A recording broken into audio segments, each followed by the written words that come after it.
Hello दोस्तों, कैसे हैं आप सब। आई होप आप सब अच्छे होंगे। जैसा कि आप जानते हैं कि कल की वीडियो में हमने कुछ इम्पॉर्टेंट केमिस्ट्री की रिएक्शंस जो हैं वो डिस्कस की थी। आज हम उसी सीरीज़ को आगे बढ़ाते हुए बाकी की जितनी भी रिएक्शंस हैं उनको हम कवर करेंगे, जिससे हमारी दो वीडियोस में जितनी भी 10th क्लास की केमिकल रिएक्शंस हैं वो सभी जो है कवर हो जाएंगी। तो चलते हैं आज की फर्स्ट रिएक्शन की ओर। तो कल हमने लास्ट में ये बैरियम क्लोराइड वाली रिएक्शंस जो है वो स्टडी की थी। तो आज की नेक्स्ट रिएक्शन पे हम चलते हैं। आज की फर्स्ट रिएक्शन है Na2CO3 plus HCl gives sodium chloride, carbon dioxide and water. तो यहाँ पे देखिए क्या है, सोडियम कार्बोनेट जो है, सोडियम कार्बोनेट की रिएक्शन है किसके साथ, एसिड के साथ। तो आपको याद रखना है, जब भी किसी भी कार्बोनेट की रिएक्शन किसी एसिड के साथ अगर हम कराते हैं, हमेशा कौन सी गैस रिलीज होती है, कार्बन डाइऑक्साइड गैस जो है वो रिलीज होती है। ये कल की वीडियो में भी मैंने आपको डिस्कस किया था। तो आपको बहुत ध्यान रखना है कि जब भी कार्बोनेट या बाइकार्बोनेट की रिएक्शन किसी भी एसिड के साथ अगर हम कराते हैं तो कार्बोनेट जो कार्बन डाइऑक्साइड गैस है वो रिलीज होती है। नेक्स्ट रिएक्शन है NaHCO3। देखिए ये क्या है, सोडियम हाइड्रोजन कार्बोनेट। या इसको हम और क्या बोल सकते हैं, बेकिंग सोडा भी इसका कॉमन नेम है। तो इसकी भी रिएक्शन अगर हम HCl के साथ कराएंगे तब भी कौन सी गैस रिलीज होती है, कार्बन डाइऑक्साइड और वाटर जो है वो फॉर्म होता है। और साथ में क्या फॉर्म होता है, सोडियम क्लोराइड जो है उसकी फॉर्मेशन होती है। तो यहाँ से आपसे क्या क्वेश्चन पूछ सकते हैं, which gas is formed when metal carbonate react with dilute acid. तो कौन सी गैस फॉर्म होती है, कार्बन डाइऑक्साइड गैस जो है वो फॉर्म होती है। नेक्स्ट क्या क्वेश्चन बन सकता है, why brisk effervescence formed when metal carbonate react with dilute acid.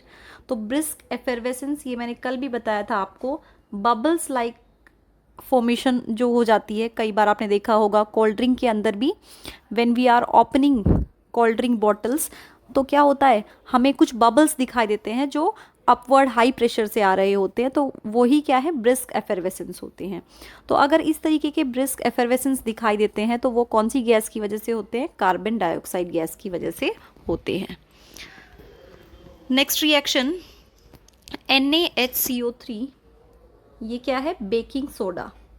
ठीक है, अगर हम बेकिंग सोडा को हीट करते हैं तो क्या फॉर्म होगा, सोडियम कार्बोनेट Na2CO3 की फॉर्मेशन होती है, जो कि क्या है, एक वीक बेस है। और साथ में कार्बन डाइऑक्साइड और वाटर की भी फॉर्मेशन होती है। ठीक है, तो यहाँ से आपसे क्वेश्चन पूछ सकते हैं, what happens when we heat baking soda. तो जैसे ही हम बेकिंग सोडा को हीट करते हैं तो हमारे पास क्या है, सोडियम कार्बोनेट बनता है और साथ में कार्बन डाइऑक्साइड और वाटर की फॉर्मेशन होती है।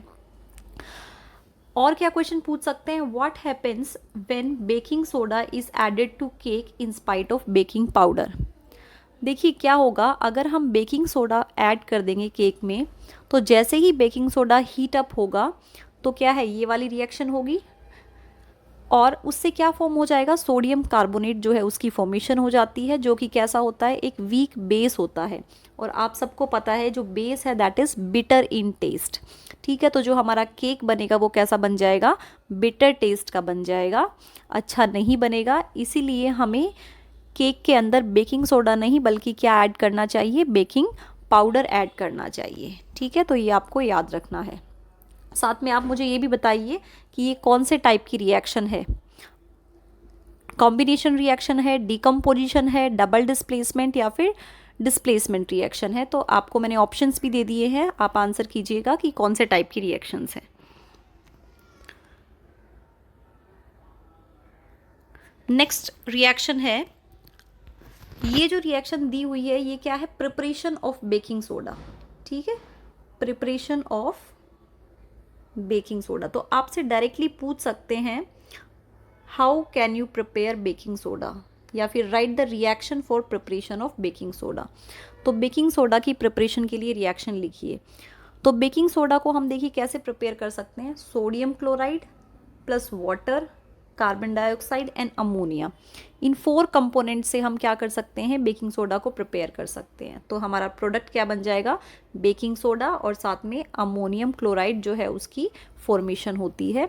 तो डायरेक्टली आपसे प्रिपरेशन पूछ सकते हैं बेकिंग सोडा की, तो आपको ये रिएक्शन याद रखनी है। ठीक है, देखिए यहाँ पे दिया भी हुआ है question, right method of preparation of baking soda. ठीक है, नेक्स्ट क्वेश्चन हमारा क्या है, विच acid is present in baking powder. Yes, जो बेकिंग पाउडर है उसमें कौन सा एसिड प्रेजेंट होता है, तो मैंने आपको कल भी बताया था, टार्टरिक एसिड जो है that is present in baking powder. Baking powder में कौन सा एसिड प्रेजेंट होता है, टार्टरिक एसिड प्रेजेंट होता है। यहाँ से आपसे ये भी पूछा जा सकता है, how can you prepare baking powder from baking soda. तो अगर हम बेकिंग सोडा में small amount of tartaric acid add कर देते हैं तो बेकिंग पाउडर जो है उसकी प्रिपरेशन हो जाती है। नेक्स्ट हमारा क्वेश्चन है, a compound x of sodium is used as antacid. एक कंपाउंड है सोडियम का जिसको हम कैसे यूज़ कर रहे हैं, we are using it as antacid. ठीक है, एंट एसिड की तरह यूज़ कर रहे हैं और सोडियम कंपाउंड है and it decompose on heating. तो हमें बताना है वो कौन सा कंपाउंड होगा। तो देखिए एंट एसिड की तरह हम किसको यूज़ कर सकते हैं, मिल्क ऑफ मैग्नीशिया को यूज़ कर सकते हैं, लेकिन उसमें कौन सा मेटल होता है, मैग्नीशियम। एक हम बेकिंग सोडा को यूज़ कर सकते हैं, तो बेकिंग सोडा जो है जिसका फॉर्मूला क्या होता है, NaHCO3। तो यही एक सोडियम का कंपाउंड है। तो यहाँ पे हमारा जो एक्स सब्सटेंस होगा वो क्या होगा, जो हमारा एक्स होगा वो क्या होगा, बेकिंग सोडा हो जाएगा। ठीक है, आपसे ये भी पूछ सकते हैं, name one another use of baking soda in spite of antacid. तो एंटासिड के अलावा हम बेकिंग सोडा का यूज़ जो है वो कहाँ कर सकते हैं। तो अभी हमने पढ़ा कि बेकिंग केक्स में कर सकते हैं या टार्टरिक एसिड की प्रिपरेशन के लिए कर सकते हैं, और जो है हम कहाँ यूज़ कर सकते हैं, it is use to make crispy pakoras. तो वहाँ पे भी हम इसका यूज़ जो है वो कर सकते हैं। तो ये सारी बातें आपको याद रखनी है। नेक्स्ट रिएक्शन है प्रिपरेशन ऑफ ब्लीचिंग पाउडर। ये जो रिएक्शन है किसकी प्रिपरेशन है, ब्लीचिंग पाउडर की रिएक्शन है। तो देखते हैं कि हम ब्लीचिंग पाउडर को कैसे प्रिपेयर कर सकते हैं। देखिए सबसे पहले हमें क्या लेना है, लाइम वाटर। ठीक है, कैसे प्रिपेयर करेंगे, देखो ये क्या दिया हुआ है हमारे पास, लाइम वाटर, कैल्शियम हाइड्रोक्साइड जो कि क्या है, लाइम वाटर। लाइम वाटर में हम कौन सी गैस पास करते हैं, क्लोरीन गैस। जैसे ही हम लाइम वाटर में क्लोरीन गैस पास करेंगे तो किसकी फॉर्मेशन हो जाएगी, ब्लीचिंग पाउडर की फॉर्मेशन हो जाएगी। और ब्लीचिंग पाउडर जो है उसका केमिकल नेम क्या होता है, कैल्शियम ऑक्सीक्लोराइड। ठीक है, कैल्शियम ऑक्सीक्लोराइड जो है ये क्या है, केमिकल नेम है ब्लीचिंग पाउडर का, और केमिकल फॉर्मूला क्या होगा, CaOCl2। तो आपसे ये पूछा जा सकता है, which gas react with lime water to produce bleaching powder. तो कौन सी गैस होती है जो लाइम वाटर के साथ रिएक्ट करके ब्लीचिंग पाउडर की फॉर्मेशन करती है, दैट इज क्लोरीन गैस। ठीक है, जो लाइम वाटर है that reacts with chlorine gas to form bleaching powder. चलती है नेक्स्ट रिएक्शन की ओर। यस, नेक्स्ट है प्रिपरेशन ऑफ सोडियम हाइड्रोक्साइड। देखिए एसिड बेस वाला जो चैप्टर है उसके अंदर हमारे 5 जो हैं इंपॉर्टेंट सोल्ट्स दिए हुए हैं। तो पांचों सोल्ट्स की प्रिपरेशन आपको याद रखनी है। जैसा कि अभी हमने डिस्कस किया है 2 सोल्ट, एक तो बेकिंग सोडा आपको याद रखना है, दूसरा जो है ब्लीचिंग पाउडर, थर्ड वन क्या है, सोडियम हाइड्रोक्साइड। ठीक है, NaOH की प्रिपरेशन भी आपको याद रखनी है, और NaOH जो है उसको हम और क्या बोल सकते हैं, कॉस्टिक सोडा भी बोल सकते हैं, कॉस्टिक सोडा। तो आइए देखिए हम इसको कैसे प्रिपेयर कर सकते हैं। सोडियम क्लोराइड प्लस वाटर, अगर हम इसका इलेक्ट्रोलाइसिस करा देते हैं तो क्या फॉर्म हो जाएगा हमारे पास, कॉस्टिक सोडा, यानी कि सोडियम हाइड्रोक्साइड की फॉर्मेशन हो जाती है। तो ये जो सोडियम क्लोराइड और वाटर का सॉल्यूशन है, aqua solution of sodium chloride, इसको हम क्या बोलते हैं, ब्राइन। क्या बोलते हैं हम, ब्राइन बोलते हैं। तो आपसे क्वेश्चन पूछा जा सकता है, व्हाट इज ब्राइन।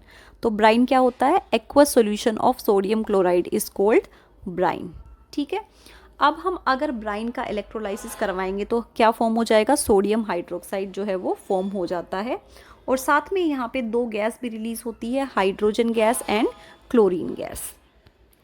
अभी देखिए क्या क्या क्वेश्चन बन सकता है। What is chlor alkali process? Yes, तो यही जो रिएक्शन है, the reaction by which sodium hydroxide is prepared from aqueous solution of sodium chloride, उसी प्रोसेस को हम क्या कहते हैं? क्लोर एल्कली प्रोसेस कहते हैं। अभी आपसे ये पूछ सकते हैं why this reaction is called as chlor alkali process. तो देखिए जो क्लोर वर्ड आया है दैट कम्स फ्रॉम क्लोरीन, ठीक है, और एल्कली का मतलब क्या होता है? बेस। तो इस रिएक्शन में देखो एक तो हमारे पास बेस फॉर्म हो रहा है जो कि क्या है? सोडियम हाइड्रोक्साइड, और साथ में क्लोरीन भी फॉर्म हो रहा है। So that's why this reaction is called as chlor alkali process, because we are getting chlorine and sodium hydroxide which is a base, ठीक है। वाटर सॉल्युबल बेस को हम क्या कहते हैं? एल्कली बोलते हैं, और सोडियम हाइड्रोक्साइड जो है वो एक वाटर सॉल्युबल बेस होता है। Now what is asked in the next question, देखिए नेक्स्ट क्वेश्चन में क्या पूछा गया है? Name the gas collected at anode and cathode. कौन सी गैस जो है वो एनोड पे कलेक्ट होती है और कौन सी गैस है जो कैथोड पे कलेक्ट होती है। तो यहाँ हमने पढ़ा कि दो गैस जो है वो प्रोड्यूस हो रही है, one is chlorine and the other one is hydrogen. तो आपको याद रखना है कि जो क्लोरीन गैस है वो कहाँ फॉर्म होती है? एनोड पे फॉर्म होती है, ठीक है, और जो हाइड्रोजन है वो कहाँ फॉर्म होती है? कैथोड पे। तो ये दोनों चीज़ें भी आपको याद रखनी है, क्लोरीन गैस एनोड पर और हाइड्रोजन गैस कैथोड पर फॉर्म होती है। नेक्स्ट रिएक्शन है प्रिपरेशन ऑफ वॉशिंग सोडा। किसकी प्रिपरेशन है ये? वॉशिंग सोडा की प्रिपरेशन है, ठीक है, washing soda. Yes, washing soda का फॉर्मूला क्या होता है? Na2CO3.10H2O। तो इसकी जो प्रिपरेशन है वो बहुत ही ईजी है। सिंपली जो Na2CO3 है, सोडियम कार्बोनेट, उसमें हमें क्या ऐड कर देना है? 10 वाटर मॉलिक्यूल्स, ठीक है, Na2CO3 साथ में 10 वाटर मॉलिक्यूल्स। तो यहाँ पे क्या हो जाएगा? Na2CO3.10H2O जो है वो फॉर्म हो जाएगा। तो यहाँ पे आपसे डायरेक्टली केमिकल नेम पूछ सकते हैं, केमिकल फॉर्मूला पूछ सकते हैं वॉशिंग सोडा का, या फिर डायरेक्टली आपसे ये दिया जा सकता है right the method of preparation of washing soda, ठीक है।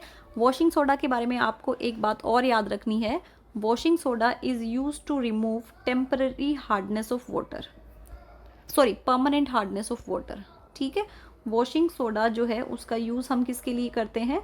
परमानेंट हार्डनेस ऑफ वाटर को रिमूव करने के लिए भी हम वॉशिंग सोडा का क्या करते हैं? यूज़ करते हैं। तो ये भी आपको याद रखना है। और आपसे पूछ सकते हैं how many water of crystallisation are present in washing soda. तो यहाँ पे आपको दिख रहा है .10H2O means 10 water of crystallisation जो है इसमें प्रेजेंट होते हैं। नेक्स्ट रिएक्शन है प्रिपरेशन ऑफ POP यानी कि प्लास्टर ऑफ पेरिस, ठीक है। सो प्लास्टर ऑफ पेरिस का केमिकल फॉर्मूला क्या होगा? CaSO4.12H2O। और इसको हम कैसे प्रिपेयर कर सकते हैं? जिप्सम से हम इसको प्रिपेयर कर सकते हैं। ये है जिप्सम। जैसे ही हमने जिप्सम को क्या किया? हीट किया, और हीट भी कितने टेम्परेचर पे करना है? 373 केल्विन पर। जैसे ही हम 373 केल्विन पर जिप्सम को हीट करेंगे तो हमें क्या मिल जाएगा? POP मिल जाएगा, और साथ में 3/2 और वी कैन से 1.5 मॉलिक्यूल्स जो H2O है वो रिलीज हो जाएगा, ठीक है। अच्छा, इस रिएक्शन को हम अपोजिट भी कर सकते हैं। देखिए, अगर हम जिप्सम से POP बना सकते हैं, सिमिलरली POP से हम जिप्सम की फॉर्मेशन भी कर सकते हैं। सेकेंड रिएक्शन देखो यही है। ये क्या दिया हुआ है? हमें POP दिया हुआ है, ठीक है। जैसे ही हमने POP में वाटर ऐड किया तो हमारे पास क्या मिल गया है? जिप्सम जो है वो फॉर्म हो गया है, CaSO4.2H2O। तो ये भी आपको याद रखना है। इसीलिए क्या होता है, जो POP है उसको कभी भी हम मॉइस्चर के कांटेक्ट में नहीं आने देते। अदरवाइज़ क्या होगा? जैसे ही वो मॉइस्चर के कांटेक्ट में आएगा तो ये रिएक्शन हो जाएगी वाटर के साथ, और क्या बन जाएगा? हमारे पास जिप्सम बन जाएगा, जो कि एक हार्ड सब्सटेंस होता है। सो प्लास्टर ऑफ पेरिस जो है उसको हमेशा किस में रखा जाता है? मॉइस्चर प्रूफ कंटेनर में रखा जाता है, ठीक है। ये क्वेश्चंस भी आपको ध्यान रखने हैं। What happen when gypsum is heated at 373 kelvin? तो क्या होगा? Gypsum is converted into POP, that is plaster of Paris. Next जो क्वेश्चन है, वो कार्बन एंड कंपाउंड से है। देखिए कार्बन एंड कंपाउंड्स में हम पढ़ेंगे कंबशन रिएक्शन। कंबशन का मतलब क्या होता है? Burning in presence of oxygen. तो जब भी हम बर्निंग कराएंगे किसी भी कार्बन कंपाउंड्स की, ऑलवेज रिमेंबर वन थिंग, जब भी हम किसी हाइड्रोकार्बन की बर्निंग कराते हैं तो हमारे पास क्या मिलेगा? कार्बन डाइऑक्साइड एंड वाटर जो है वो मिलेगा। चाहे आपके पास मीथेन हो, चाहे आपके पास इथेन हो या प्रोपेन, तो कोई भी अगर हम हाइड्रोकार्बन ले रहे हैं और साथ में ऑक्सीजन के साथ रिएक्ट करा रहे हैं या बर्निंग करा रहे हैं और वी कैन से कंबशन हो रहा है, तो कौन सी गैस प्रोड्यूस होती है? कार्बन डाइऑक्साइड और साथ में वाटर। तो ये आपको याद रखना है, ठीक है। नेक्स्ट है, देखिए C2H5OH, ये क्या है? OH ग्रुप किसके लिए आता है? अल्कोहल के लिए आता है, ठीक है। तो ethanol, wait a second, yes, तो इथेनॉल की रिएक्शन अगर हम करा रहे हैं और वी कैन से इथेनॉल को हम क्या कर रहे हैं? हीट कर रहे हैं इन प्रेजेंस ऑफ एल्केलाइन KMnO4 या फिर एसिडिफाइड K2Cr2O7, ठीक है। इनकी प्रेजेंस में तो हमारे पास क्या मिल जाएगा? यहाँ पे ये देखो इथेनॉल है, जो इथेनॉल है that is converted into ethanoic acid.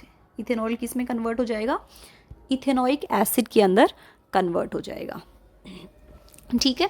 सो आपसे डायरेक्टली पूछ सकते हैं how can you convert ethanol into ethanoic acid, तो आप इसमें बता सकते हैं इन presence of alkaline potassium permanganate और एसिडिफाइड K2Cr2O7, इसकी प्रेजेंस में हम क्या कर सकते हैं? अल्कोहल जो है उसको कार्बोक्सिलिक एसिड में कन्वर्ट कर सकते हैं। Next, what can be asked? Name 2 oxidising agent use to convert alcohol into carboxylic acid. तो ऐसे कौन से 2 ऑक्सीडाइजिंग एजेंट है जिससे हम अल्कोहल को कार्बोक्सिलिक एसिड में कन्वर्ट कर सकते हैं? तो वो क्या होंगे? वो यही होंगे alkaline KMnO4 and acidified K2Cr2O7। Next reaction देखिए, ये क्या है? C2H4, यानी कि क्या दिया हुआ है हमारे पास? C double bond C H, तो ये क्या है हमारे पास? इथीन दिया हुआ है, ठीक है। C2H4 किसका फॉर्मूला है? इथीन का फॉर्मूला है। तो जैसे ही हम इथीन में हाइड्रोजन ऐड करते हैं, किसकी प्रेजेंस में? निकल की प्रेजेंस में, ठीक है। इथीन में जैसे ही हमने हाइड्रोजन ऐड किया इन प्रेजेंस ऑफ निकल, हमारे पास क्या मिल जाएगा? इथेन जो है वो फॉर्म हो जाएगा। इथीन से क्या बन गया है? इथेन, यानी कि डबल बॉन्ड से हमारे पास सिंगल बॉन्ड बन गया है। अनसैचुरेटेड कंपाउंड से क्या मिल गया है हमें? सैचुरेटेड कंपाउंड जो है वो मिल गया है। और इसमें देखो क्या, इस रिएक्शन को हम क्या बोलते हैं? हाइड्रोजनेशन रिएक्शन, बिकॉज यहाँ पे क्या हो रहा है? हाइड्रोजन का एडिशन हो रहा है, तो इस रिएक्शन को हम क्या बोलेंगे? हाइड्रोजनेशन रिएक्शन जो है हम बोल सकते हैं। और इसमें एक और क्वेश्चन पूछ सकते हैं, how can you convert vegetable oil into वनस्पति घी। तो ये जो saturated compound, sorry unsaturated compound है जिसमें डबल बॉन्ड प्रेजेंट है, ये क्या है? वेजिटेबल ऑयल, और जो हमारे पास बन के निकला है सैचुरेटेड कंपाउंड दैट इज वनस्पति घी। तो यहाँ पे इस वेजिटेबल ऑयल को हम किस में कन्वर्ट कर सकते हैं? वनस्पति घी में कन्वर्ट कर सकते हैं by addition of hydrogen in presence of nickel. Nickel क्या है? निकल का काम होता है एज अ कैटलिस्ट। निकल आपको पता है एक मेटल है, और ये क्या कर रहा है? कैटलिस्ट की तरह यहाँ पे एक्ट कर रहा है। कैटलिस्ट का काम क्या होता है? रिएक्शन की जो स्पीड है उसको इंक्रीज कर देना, रिएक्शन के रेट को इंक्रीज कर देना, ठीक है। नेक्स्ट रिएक्शन, यहाँ पे देखिए क्या है? मीथेन। मीथेन में हमने क्या ऐड कर दिया है? क्लोरीन का एडिशन किया है। तो यहाँ पे क्या हो गया? हाइड्रोजन जो है, एक हाइड्रोजन रिप्लेस होके क्या आ गया है? यहाँ पे क्लोरीन आ गया है, तो क्लोरोमीथेन बन गया है यहाँ पे, ठीक है। तो ये जो रिएक्शन है ये किसका एग्जाम्पल है? सब्स्टिट्यूशन रिएक्शन का एग्जाम्पल है। सब्स्टिट्यूशन रिएक्शन, जिसमें हाइड्रोजन को किसने सब्स्टिट्यूट कर दिया है? क्लोरीन ने रिप्लेस कर दिया है, ठीक है। तो ये सब्स्टिट्यूशन रिएक्शन का एग्जाम्पल है, ये भी आपको याद रखना है। नेक्स्ट जो हमारी रिएक्शन है, इथेनॉल की रिएक्शन है, ठीक है। देखिए इथेनॉल एक इम्पॉर्टेंट कंपाउंड है, तो इसकी आपको सारी रिएक्शंस याद रखनी है। इथेनॉल में जैसे ही हमने सोडियम ऐड किया तो क्या बनेगा? देखो यहाँ पे हमारा फॉर्म हो गया है सोडियम इथॉक्साइड, ठीक है, सोडियम इथॉक्साइड। देखिए इथेनॉल है, तो इथेनॉल में यहाँ पे हाइड्रोजन जो है that is replaced by sodium, तो यहाँ पे क्या बन गया है, सोडियम इथॉक्साइड, और साथ में कौन सी गैस रिलीज होती है, हाइड्रोजन गैस। तो आपसे डायरेक्टली पूछ सकते हैं which gas is released when ethanol is reacted with sodium, तो यहाँ पे कौन सी गैस रिलीज होगी, हाइड्रोजन गैस। और हाइड्रोजन गैस को हम कैसे डिटेक्ट कर सकते हैं, it Burns with pop sound, ये भी आपको याद रखना है। नेक्स्ट जो रिएक्शन है, किसकी रिएक्शन है, इथेनॉल की। सेम इथेनॉल की रिएक्शन फिर से आ गई है। मैंने आपको अभी बताया था कि इथेनॉल जो है बहुत इंपॉर्टेंट कंपाउंड है। इथेनॉल एंड इथेनोइक एसिड दोनों की सारी रिएक्शंस आपको याद रखनी है। So when ethanol is heated in presence of concentrated H2SO4, तो क्या होगा, इथीन जो है वो फॉर्म हो जाएगी, ठीक है, इथीन की फॉर्मेशन होती है। मैं आपको बता देती हूँ ये रिएक्शन कैसे होगी। देखो क्या होता है, यहाँ पे हमारे पास दिया हुआ है इथेनॉल, ठीक है, इस तरीके से हमारे पास है इथेनॉल। तो जैसे ही हमने इथेनॉल को क्या किया, हीट किया, किसकी प्रेजेंस में, कंसनट्रेटेड H2SO4 की प्रेजेंस में, तो यहाँ से देखो एक OH और एक H जो है वो क्या हो जाएगा, रिमूव, और OH और H मिलके क्या बना लेंगे, वाटर मॉलिक्यूल, ठीक है। तो यहाँ पे प्लस H2O भी आएगा, और यहाँ पे क्या बन जाएगा, इन दोनों कार्बन के बीच में डबल बॉन्ड जो है वो फॉर्म हो जाएगा, ठीक है। सो इथेनॉल को जैसे ही हम कंसनट्रेटेड H2SO4 की प्रेजेंस में हीट करेंगे तो हमारे पास क्या मिलेगा, इथीन मिल जाएगा, ये आपको याद रखना है। तो यहाँ पे आपसे क्वेश्चन बन सकता है, what is the role of concentrated H2SO4 in the above reaction. जो कंसनट्रेटेड H2SO4 है उसका क्या रोल है, क्या फंक्शन है, ठीक है। कंसनट्रेटेड जो सल्फ्यूरिक एसिड है वो इस रिएक्शन में क्या काम कर रहा है। सो जो कंसनट्रेटेड सल्फ्यूरिक एसिड है वो कैसे एक्ट कर रहा है, it act as dehydrating agent. Dehydration का मतलब क्या होता है, रिमूवल ऑफ वाटर। तो यहाँ पे जो सल्फ्यूरिक एसिड है वो क्या कर रहा है, वाटर का रिमूवल कर रहा है इथेनॉल में से, तो इसको हम क्या बोल सकते हैं, डिहाइड्रेटिंग एजेंट जो है वो हम बोल सकते हैं। Now next most important reaction, esterification reaction. देखिए एस्टरिफिकेशन रिएक्शन जो है बहुत इंपॉर्टेंट रिएक्शन है, ये आपको याद रखनी है। तो यहाँ पे देखो किसकी फॉर्मेशन होती है, एस्टर की फॉर्मेशन होती है। ये क्या है, एस्टर। एस्टर की प्रिपरेशन को हम क्या बोल सकते हैं, एस्टरिफिकेशन रिएक्शन। तो एस्टर की जो प्रिपरेशन हो रही है वो किससे हो रही है, देखते हैं। कार्बोक्सिलिक एसिड, देखो यहाँ पे क्या दिया हुआ है, कार्बोक्सिलिक एसिड, ठीक है, इथेनोइक एसिड, और साथ में क्या दिया हुआ है, एल्कोहल, ठीक है। तो अल्कोहल और कार्बोक्सिलिक एसिड जब रिएक्ट कर रहे हैं तो वो किसकी फॉर्मेशन कर रहे हैं, एस्टर, और साथ में वाटर जो है वो रिलीज हो रहा है। तो इस रिएक्शन को हम क्या बोलते हैं, एस्टरिफिकेशन रिएक्शन बोलते हैं। तो यहाँ आपसे पूछ सकते हैं व्हाट इज एस्टर।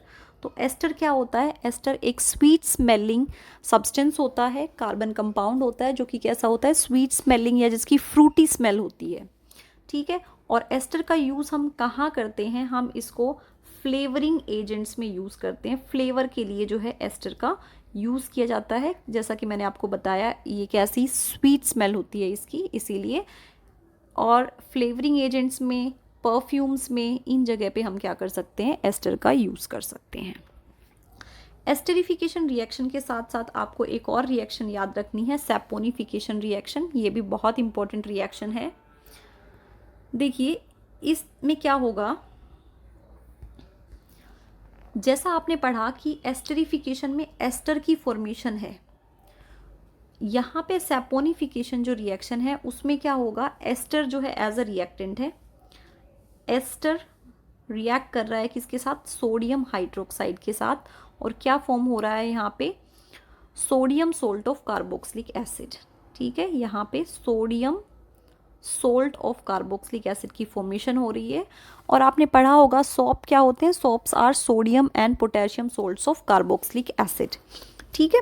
तो यहाँ पे ऐसा लग रहा है कि कुछ सॉप लाइक सब्सटेंस जो है वो प्रिपेयर हो रहा है, दैट्स वाई इस रिएक्शन को हम क्या बोलते हैं, सैपोनिफिकेशन रिएक्शन बोलते हैं। और साथ में क्या फॉर्म होता है, इथेनॉल जो है उसकी फॉर्मेशन भी होती है। तो ये दोनों ही रिएक्शन बहुत इंपॉर्टेंट है, दोनों रिएक्शन आपको लर्न करनी है। तो हमारी जो नेक्स्ट रिएक्शन है वो है reaction of metal with water. देखिए मेटल की रिएक्शन जो है वाटर के साथ हम किस तरीके से कर सकते हैं, ठीक है। तो यहाँ पे देखो क्या होगा, सबसे पहले हमें दिया हुआ है पोटेशियम। तो जो पोटेशियम है वो किस तरीके से वाटर के साथ रिएक्ट करता है। पोटेशियम जैसे ही वाटर के साथ रिएक्ट करेगा तो क्या फॉर्म करेगा, पोटेशियम हाइड्रोक्साइड, और साथ में क्या रिलीज़ होती है, हाइड्रोजन गैस जो है वो रिलीज़ होती है। नेक्स्ट आपको क्या याद रखना है, सोडियम। देखो ये सभी मेटल्स जो है रिएक्टिविटी सीरीज़ के अकॉर्डिंग अरेंज है। सबसे पहले पोटेशियम हाईली रिएक्टिव, उसके बाद sodium, then calcium, magnesium, aluminium, zinc, iron. तो ये सभी मेटल्स आपको याद रखने हैं अकॉर्डिंग टू रिएक्टिविटी सीरीज, ठीक है। तो अब देखो जो पोटेशियम, सोडियम और calcium, magnesium up to here, ये जो चारों मेटल्स हैं जब ये वाटर के साथ रिएक्ट करते हैं तो ये क्या फॉर्म करते हैं, हाइड्रोक्साइड की फॉर्मेशन करते हैं। देखिए पोटेशियम क्या फॉर्म करता है, पोटेशियम हाइड्रोक्साइड। सोडियम क्या फॉर्म कर रहा है, सोडियम हाइड्रोक्साइड। कैल्शियम से क्या मिल रहा है हमें, कैल्शियम हाइड्रोक्साइड। मैग्नीशियम से क्या मिल रहा है, मैग्नीशियम हाइड्रोक्साइड। तो ये चारों ही मेटल्स क्या फॉर्म करते हैं, हाइड्रोक्साइड की फॉर्मेशन करते हैं वाटर के साथ, और साथ में क्या रिलीज होती है, हाइड्रोजन गैस जो है वो रिलीज होती है। बाकी के जो ये तीन मेटल्स हैं, एल्यूमिनियम, जिंक और आयरन, ये क्या फॉर्म करते हैं, ऑक्साइड। तो ये आपको याद रखना है, ये सभी मेटल्स फॉर्म कर रहे थे हाइड्रोक्साइड, ठीक है। और ये जो तीन मेटल्स है ये क्या फॉर्म कर रहे हैं, ऑक्साइड। तो अभी देखते हैं एल्यूमिनियम का, Al प्लस H2O क्या बनेगा, Al2O3 प्लस H2। तो एल्यूमिनियम का ऑक्साइड जो है उसका फॉर्मूला क्या होता है, Al2O3। नेक्स्ट है जिंक। जिंक जब वाटर के साथ रिएक्ट करेगा तो क्या फॉर्म करेगा, zinc oxide, that is ZnO plus H2। और लास्ट है आयरन। आयरन में क्या बनता है, ferric oxide, Fe3O4, Fe3O4 plus H2, ठीक है। तो ये है reaction of metal with water. साथ में आपको एक चीज़ और याद रखनी है कि स्टार्टिंग के जो तीन मेटल्स हैं, मींस पोटेशियम, सोडियम और कैल्शियम, ये तीनों जो है वो कोल्ड वाटर के साथ भी क्या कर जाते हैं, रिएक्ट कर जाते हैं। बट जो मैग्नीशियम है, मैग्नीशियम रिएक्ट करता है हॉट वाटर के साथ, ठीक है। और बाकी ये जो तीनों मेटल्स हैं ये किसके साथ रिएक्ट करते हैं, ना ही हॉट वाटर के साथ रिएक्ट करते हैं ना ही कोल्ड वाटर के साथ, बल्कि किसके साथ रिएक्ट करते हैं, स्टीम के साथ जो है ये रिएक्शन शो करते हैं। नेक्स्ट जो रिएक्शन है हमारी वो है थर्माइट रिएक्शन। तो देखिए थर्माइट रिएक्शन में क्या होता है, फेरिक ऑक्साइड रिएक्ट करता है किसके साथ, एल्यूमिनियम के साथ, ठीक है। और क्या फॉर्म होता है यहाँ पे, आयरन प्लस एल्यूमिनियम ऑक्साइड। हाँ तो यहाँ पे फेरिक ऑक्साइड जो है that react with aluminium to form iron plus aluminium oxide. और इस रिएक्शन में एक इम्पॉर्टेंट बात क्या है कि इसके अंदर क्या प्रोड्यूस होती है, हीट प्रोड्यूस होती है। इसीलिए इस रिएक्शन का यूज़ हम कहाँ करते हैं, वेल्डिंग पर्पस के लिए क्या किया जाता है, इसका यूज़ किया जाता है। तो ये बहुत ही इंपॉर्टेंट रिएक्शन है जो कि आपको याद रखनी है, थर्माइट रिएक्शन, ठीक है। इसके अलावा इसी के सिमिलर एक और रिएक्शन है मैग्नीज ऑक्साइड।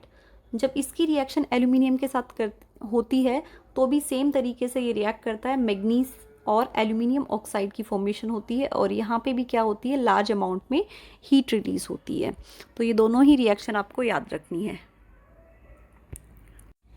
इसके बाद आज हमारी लास्ट रिएक्शन है जो कि मेटलर्जी टॉपिक से रिलेटेड है, मेटल्स और नॉन मेटल्स के अंदर। उसके अंदर हमने पढ़ा है रोस्टिंग और कैल्सिनेशन।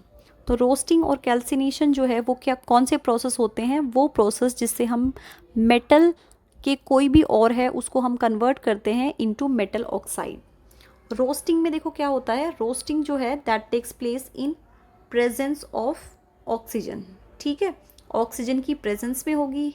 और कैल्सिनेशन क्या होता है, ऑक्सीजन जो है वो एब्सेंट होता है यहाँ पे, ठीक है। इन एब्सेंस ऑफ ऑक्सीजन अगर हम किसी भी और की हीटिंग कराते हैं तो उसको हम क्या बोलते हैं, कैल्सिनेशन।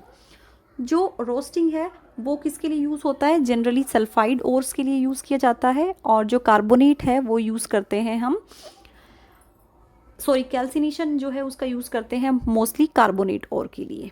ठीक है, तो देखते हैं हम एक एक करके इन सभी रिएक्शंस को। फर्स्ट है यहाँ पे जिंक सल्फाइड। देखिए जिंक सल्फाइड जो है उसकी रिएक्शन जब ऑक्सीजन के साथ होगी तो ये किस में कन्वर्ट हो जाएगा, जिंक ऑक्साइड में कन्वर्ट हो जाएगा। ठीक है, और कौन सी गैस रिलीज होती है, कार्बन डाइऑक्साइड गैस रिलीज होती है। नेक्स्ट है जिंक कार्बोनेट। अभी हमने पढ़ा कि कैल्सिनेशन से हम क्या कर सकते हैं, जिंक कार्बोनेट को ऑक्साइड में कन्वर्ट कर सकते हैं। तो यहाँ पे जब हम जिंक कार्बोनेट को हीट करेंगे तो क्या फॉर्म होगा, जिंक ऑक्साइड, और साथ में कार्बन डाइऑक्साइड गैस जो है वो रिलीज होती है। तो अभी देखो हमने क्या किया, अगर हमारे पास कोई भी जिंक का ओर है उसको हम सबसे पहले ऑक्साइड की फॉर्म में कन्वर्ट करते हैं। अब जैसे ही वो ऑक्साइड बन गया है उसके बाद उस ऑक्साइड का क्या कराते हैं, रिडक्शन कराते हैं, और रिडक्शन कराने के बाद हमें क्या मिलता है, मेटल मिलता है। तो यहाँ पे देखो जिंक ऑक्साइड का हम रिडक्शन करा रहे हैं किसके साथ, कार्बन के साथ।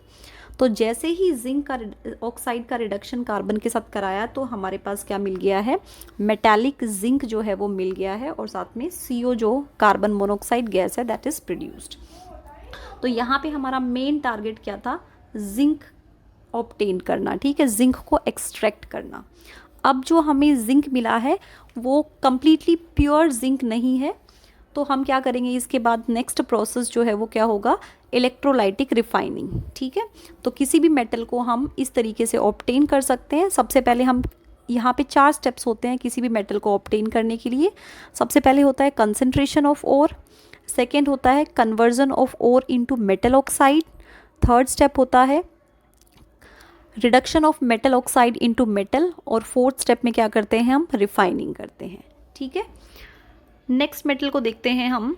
नेक्स्ट जो हमारा मेटल है वो है सिल्वर। ठीक है, तो यहाँ पे देखिए, यहाँ पे आपको याद रखना है HgS आएगा। यस, यहाँ पे थोड़ी प्रिंटिंग मिस्टेक है, HgS। तो यहाँ पे देखो मरकरी जो है उसका और है सल्फाइड ओर।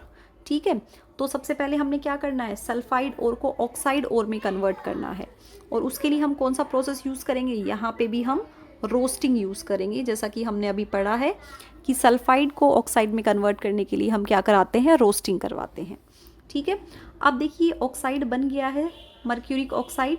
इसके बाद हमें क्या कराना है, इसको कन्वर्ट करना है मरकरी के अंदर, मींस ऑक्सीजन को हमें सेपरेट करना है। तो यहाँ पे हम सिंपली अगर हीट भी करते हैं तो क्या मिल जाएगा हमें, मरकरी जो है वो ऑब्टेन हो जाता है। तो 2 मेटल जो है उसका एक्सट्रैक्शन हमने देख लिया है, एक जिंक कार्बोनेट का और दूसरा क्या है, मर्क्यूरिक ऑक्साइड का। जो हमारा नेक्स्ट मेटल है वो है कॉपर। देखिए कॉपर सल्फाइड की फॉर्म में मिलता है। इसको भी सबसे पहले हम ऑक्सीजन की प्रेजेंस में ऑक्साइड ओर में क्या कर लेंगे, कन्वर्ट कर लेंगे। अब जैसे ही ये ऑक्साइड ओर में कन्वर्ट हो गया, फिर से जो रिमेनिंग कॉपर सल्फाइड है वो इसके साथ रिएक्ट करेगा और हमें क्या ऑब्टेन हो जाएगा, कॉपर, और साथ में कौन सी गैस रिलीज होगी, सल्फर डाइऑक्साइड गैस रिलीज होती है। तो ये सभी रिएक्शंस भी आपको याद रखनी है। आई होप आपको ये सभी रिएक्शंस अच्छे से लर्न हो गई होंगी और समझ आ गई होंगी। आप इन सभी रिएक्शंस को 2 to 3 टाइम्स अगर आप रिवाइज करेंगे तो ये रिएक्शंस आपको बिल्कुल अच्छे से लर्न हो जाएंगी, और आप इनको लिख के प्रैक्टिस कीजिएगा ताकि आप इनको कभी भूल ना पाएँ या कोई मिस्टेक्स ना कर पाएँ।